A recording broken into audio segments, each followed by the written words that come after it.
بسم اللہ الرحمن الرحیم صلی اللہ علیہ وآلہ الکریم۔ دو انتہائی مختصر ترین باتیں اس ایپیسوڈ میں ہم کرنے جا رہے ہیں، اور دونوں باتیں اس طرح ہیں۔ پہلی بات یہ ہے کہ ایک صاحب ہیں جارج فلائیڈ، جو کہ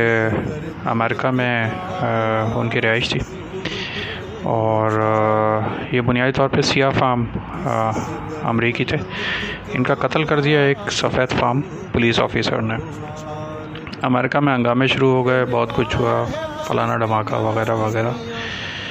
ابھی شاید 2-3 دن پہلے کی بات ہے کہ امریکہ نے انصاف کر دیا، یعنی کہ اس جو جارج فلائیڈ یعنی جو کہ سیاہ فام انسان تھا، اس کا جو قاتل یعنی جو کہ گورا تھا، پولیس والا گورا بھی تھا اور سرکاری ملازم بھی تھے، یعنی پولیس آفیسر تھا، اسے پھانسی کی سزا بھی سنائی ہے۔ اس سے پہلے تمید ہمیں باندھنی چاہیے تھی، وہ خیر ابھی باندھ دیتے ہیں۔ تمید اس طرح ہے کہ ایک دفعہ انٹرویو دینے کا اتفاق ہوا کہیں ڈیفینس کلفٹن میں، تو وہاں پہ جمعے کا خطبہ سننے کا بھی اتفاق ہوا۔ امام صاحب نے جمعے کے خطبے میں بہت سی دفعہ کہا کہ وہ شیطان کے اوپر بات کر رہے تھے، چھوٹا شیطان، بڑا شیطان، سنہرا شیطان، پیلا شیطان وغیرہ وغیرہ۔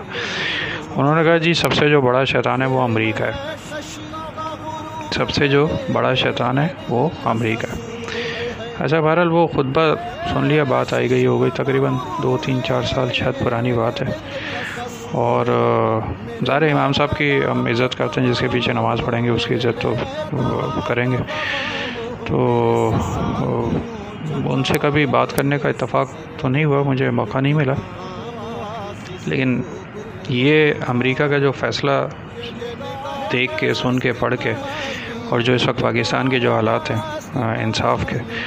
مجھے پتہ نہیں کہ وہ امام صاحب یاد آ گیا، مسجد والے، جمعے کی نماز شاید ہو رہی تھی، تو امام صاحب بہت شدت سے مجھے یاد ہے کہ امریکہ شیطان ہے۔ امام صاحب کو کسی نے بتایا ہوگا، مجھے نہیں پتا کس نے بتایا، کسی نے بتایا ہوگا، امریکہ شیطان ہے، اور لیکن کام سارے وہ کر رہا ہے جو کہ رحمان کے احکامات ہیں، نہیں، کام سارے مدینہ کی ریاست والے ہو رہے ہیں، انصاف ہو رہا ہے، اور انصاف بھی یہ نہیں کہ پڑ پوتے اور تڑ پوتے اور چھڑ پوتے اور نڑ پوتے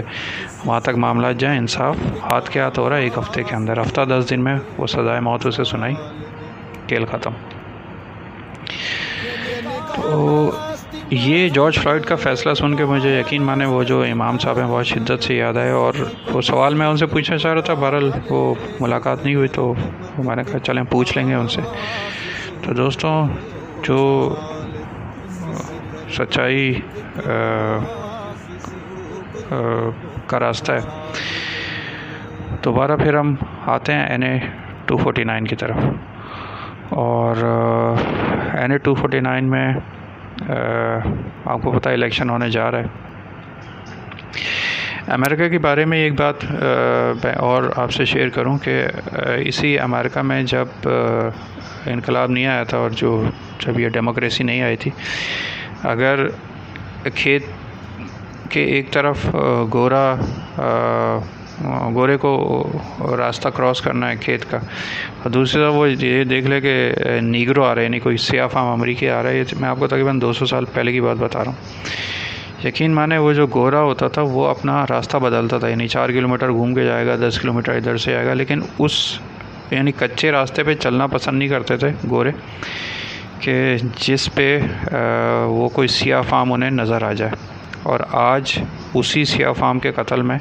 ایک گورے کو سزائے موت ہو رہی ہے امریکہ میں۔ تو دوستوں، رحمان کا راستہ کون سا ہے اور شیطان کا راستہ کون سا ہے، یہ آج ہمیں پہچاننا ہے کہ مدینہ کی ریاست کے کیا احکامات ہیں، اور جو شیطان کی ریاست ہیں اس کے کیا احکامات ہیں۔ یہ وقت آ گیا ہے کہ یہ اب ہم پہچانیں اس چیز کو۔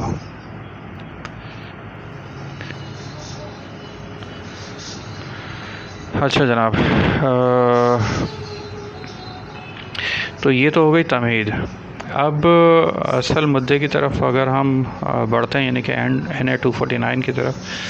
تو میں نے پچھلی ایپیسوڈ میں بھی ذکر کیا تھا کہ جو NA 249 ہے کراچی کا جو حلقہ ہے جہاں پہ الیکشن ہونے جا رہے ہیں آج میں یا کل میں یا پرسوں میں، وہ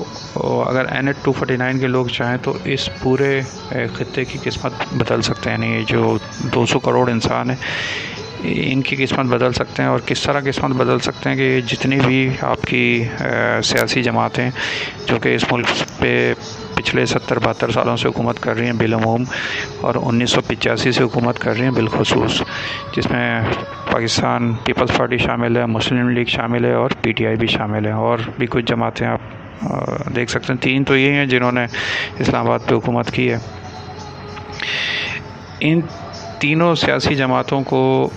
اگر آپ ووٹ دیں گے تو میں ذاتی طور پہ یہ سمجھتا ہوں کہ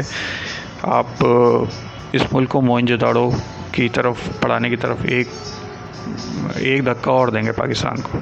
اور یہ جو پورا 200 کروڑ انسانوں کا خطہ ہے اس کے ساتھ غداری، ناانصافی اور بے ایمانی کریں گے۔ جارج فلائیڈ کے واقعے سے ہمیں سبق یہ ملتا ہے کہ پاکستان ایک ویلفیئر اسٹیٹ ہونا چاہیے، اور صرف یہ نہیں کہ باتوں سے کہ وہ صرف ہم تقریریں سن رہے ہیں۔ بہرحال یہ جو سیاسی جماعتیں ہیں ان کا جو جنرل اسٹیٹمنٹ ایک یہ ہوتا ہے کہ جی اسٹیبلشمنٹ اس ملک کو صحیح نہیں ہونے دیتی۔ اسٹیبلشمنٹ کی جو ڈیفینیشن ہے وہ آپ کی ملٹری بیوروکریسی اور سول بیوروکریسی ہے، اور جو اور بھی اس میں کچھ ڈیفینیشنز آتی ہیں، اور جو اسٹیبلشمنٹ کا الزام ہے وہ یہ ہے کہ